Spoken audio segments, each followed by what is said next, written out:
नमस्कार दोस्तों। आज हम बात करने वाले हैं एक ऐसे चुनाव की जिसने सिर्फ पश्चिम बंगाल की राजनीति नहीं बल्कि पूरे देश की राजनीतिक दिशा पर सवाल खड़े कर दिए हैं। कभी जो राज्य ममता बनर्जी का सबसे मजबूत किला माना जाता था, आज वहीं सत्ता बदल चुकी है। लेकिन सवाल सिर्फ इतना नहीं है कि कौन जीता और कौन हारा। सवाल यह है, क्या जनता बदलाव चाहती थी या फिर लोगों का भरोसा टूट चुका था। आइए इसे समझने की कोशिश करते हैं बिल्कुल सरल भाषा में। दोस्तों, पश्चिम बंगाल कोई छोटा राज्य नहीं है। 9 करोड़ से ज्यादा आबादी भारत की राजनीति में बहुत बड़ा असर करती है और पिछले 15 सालों से यहां ममता बनर्जी और उनकी पार्टी तृणमूल कांग्रेस का राज था। ममता बनर्जी को लोग एक ऐसी नेता के रूप में देखते थे जो दिल्ली की सत्ता के सामने झुकती नहीं थी। उन्होंने खुद को बंगाल की पहचान और संस्कृति की आवाज बताया। लेकिन 2026 के चुनाव में जनता का मूड कुछ अलग दिखाई दिया।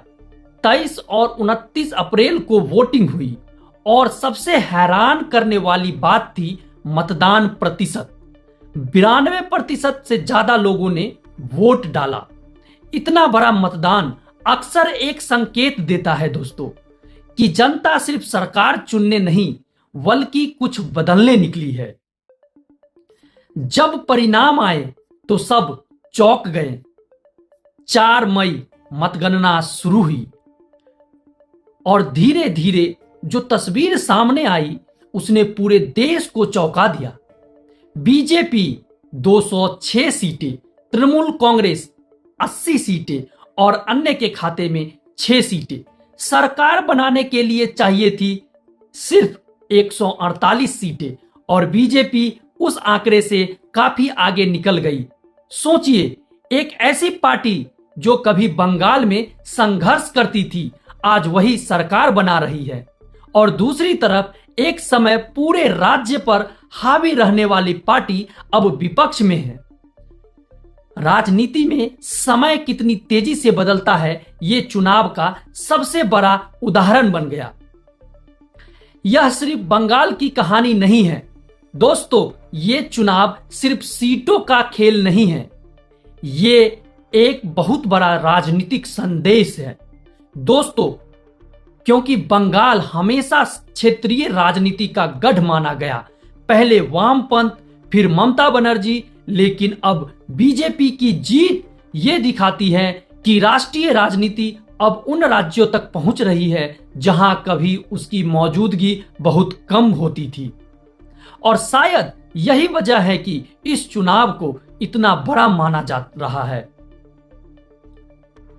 कई लोग इसे मोदी की सबसे बड़ी राजनीतिक जीत कह रहे हैं तो कई लोग इसे क्षेत्रीय राजनीति के कमजोर होने की संकेत मान रहे हैं। और सच कहें, दोनों बातें कहीं ना कहीं सही लगती है। चुनाव खत्म हुआ लेकिन विवाद नहीं। लेकिन कहानी यहीं खत्म नहीं हुई दोस्तों। परिणाम आने के बाद कई जगह हिंसा की खबरें आई, लोगों की मौत हुई, आरोप लगे, तनाव बढ़ा। ममता बनर्जी ने चुनाव परिणामों पर सवाल उठाए, उन्होंने धांधली के आरोप लगाए।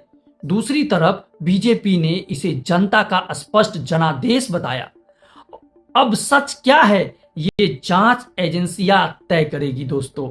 लेकिन एक बात जरूर साफ है, जब राजनीति भावनाओं से जुड़ जाती है तो चुनाव सिर्फ लोकतंत्र का उत्सव नहीं रह जाता, कई बार समाज में तनाव भी छोड़ जाता है।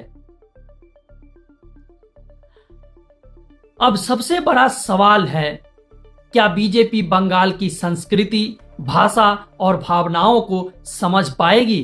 क्योंकि सरकार बनाना आसान है लेकिन लोगों का भरोसा जीतना सबसे मुश्किल काम होता है। दूसरी तरफ ममता बनर्जी और उनकी पार्टी के सामने भी बहुत बड़ी चुनौती है। क्या वो वापसी कर पाएगी? क्या बंगाल फिर से क्षेत्रीय राजनीति की तरफ लौटेगा या फिर ये बदलाव अस्थायी है? इन सवालों का जवाब आने वाला समय देगा। दोस्तों, राजनीति में कोई भी किला हमेशा के लिए मजबूत नहीं रहता। जनता जब फैसला करती है तो वर्षों पुरानी सत्ता भी बदल जाती है। पश्चिम बंगाल का 2026 चुनाव हमें याद दिलाती रहेगी। दोस्तों, अब आपकी क्या राय है? क्या ये बदलाव बंगाल के लिए अच्छा साबित होगा या फिर इससे राज्य की क्षेत्रीय पहचान कमजोर होगी?